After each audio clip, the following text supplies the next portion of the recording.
Вертикальная система нового поколения. Такой я нигде еще не встречал. Ну разве ж, может, где-то, знаешь, в каких-то фантастических фильмах. И то не факт.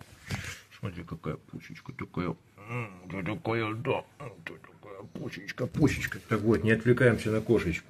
Вертикальные гидропонные системы могут быть разнообразных видов. Но смотри, я тебе представляю свою уникальную. На 12 посадочных мест. Объем бака 0,35 по полу, 20 литров заправил. И поехали, поехали на эту малышечку. А? Обкаточка сейчас идет. Смотри, как все там красивенько. Форсуночки гудят. И слышишь, главное, что? Звук минимальный. Минимальный. А? 12 растений можно выращивать. И знаешь, какие там тимьянчики, базилики, салатики, всякие всевозможные петрушки, укропчики. Кстати, какую бы ты зелень посадил бы на вертикальную системку, а? Пиши в комментарии, красавчики. Также не забывай писать